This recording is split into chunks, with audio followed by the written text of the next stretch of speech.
That's most of my stories start out with, well, there was this gal. When I started doing the Renaissance Festival, I decided I wanted a chainmail shirt because I looked at them and I thought, oh, they look cool. At that point in time, I decided that I couldn't afford one, so I started making mine. And I have to laugh because before I got this one finished, I sold my first chainmail bikini. And that became more important to have the fun making chainmail bikinis here and there, and eventually, of course, the shirt got finished, or we wouldn't be having that part of the conversation. This is the typical pattern. This is a European 4-in-1. Everybody makes that, so when I was first starting, I'm going to experiment with some other patterns. And one of the other patterns I experimented with is an Oriental 6-in-1, which makes triangles. And I went out to see a friend of mine at Niener's bar, and I dropped a sample of the European 4-in-1 and the Oriental 6-in-1 on the bar. I was sitting there chatting with him, and this gal walks up, picks up the Oriental 6-in-1, looks at it, and goes, "What do you think?" And I looked over at my buddy, and he goes, "I'm making my shirt out of this, I'm making hers out of that." She paid for it the first night with additional tips. What I still have not figured out is why I haven't sold more of them to bar hops. Basically, what it has come down to is cosplay characters. It's where most of them go out to. And I have made Mother Nature outfit a couple times, which the whole green. The very first outfit I made, first time I started working with scales, I had seen them advertised before, and I was worried about trying to make them, and I just stayed away. And the gal came up, she said, "I need this. This would be really cool to make." So push came to shove, and I showed her where the website was, and she saw the scales. I made her a reptilian outfit. The biggest advantage to working with scale mail and the models who want to shoot in something different for their portfolio, this is PG-13. I can't see through it. This isn't PG-13. It dates back far more than the 16th century.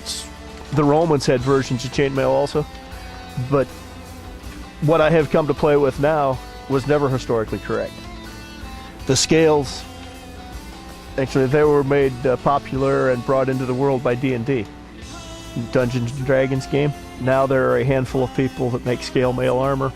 It's all a fantasy armor of some sort or another. But the chainmail, different points in time, historically correct. Technically, the shirt that I'm wearing here is not correct because the rings aren't riveted shut. When you stop to think about how long this took, figure about 2 hours for every inch of length of shirt. If you go to rivet that, you're talking an hour for each ring to rivet the ring shut.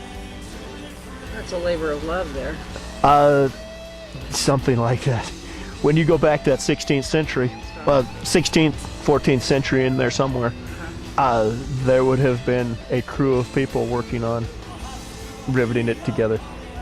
The people who wore the shirts had to be very, very wealthy to be able to afford the people. And you talk about the recycling crazes now and being good to earth.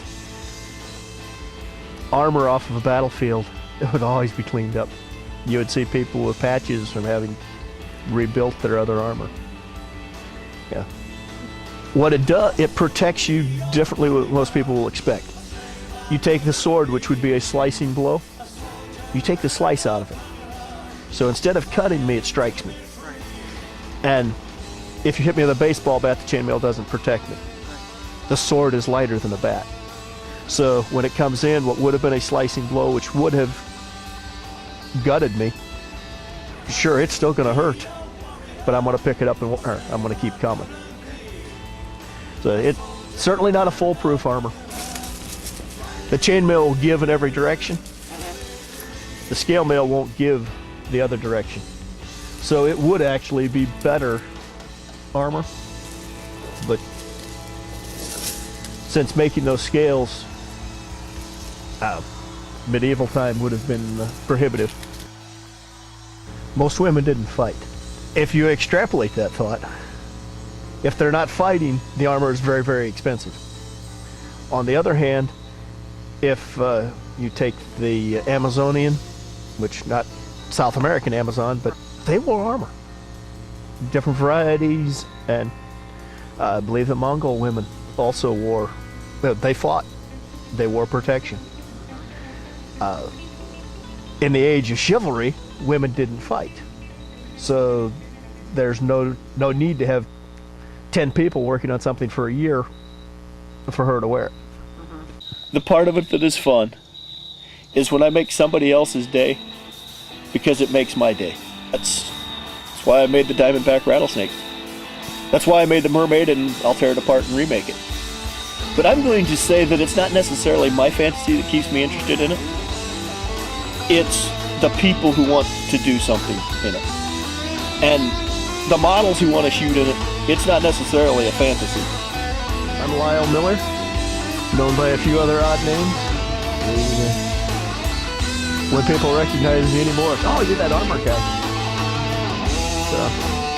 So I answer armor guy, Lyle, hey you.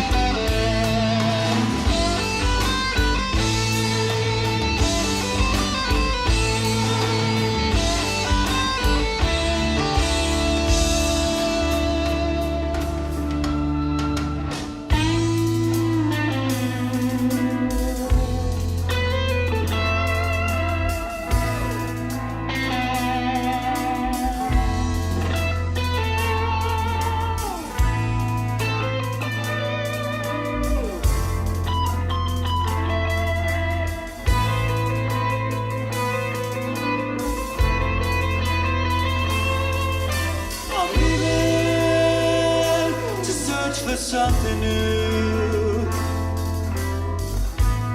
living everything I ever knew.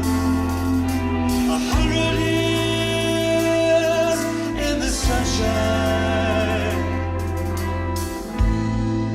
hasn't taught me all there is to know.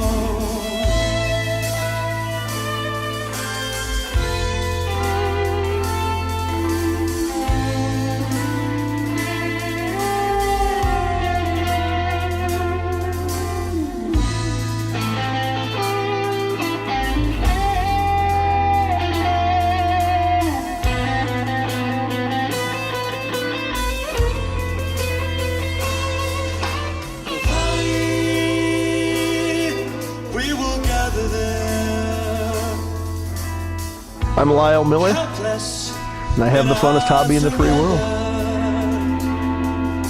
Tomorrow, the plow becomes a sword. Make it stronger in our danger.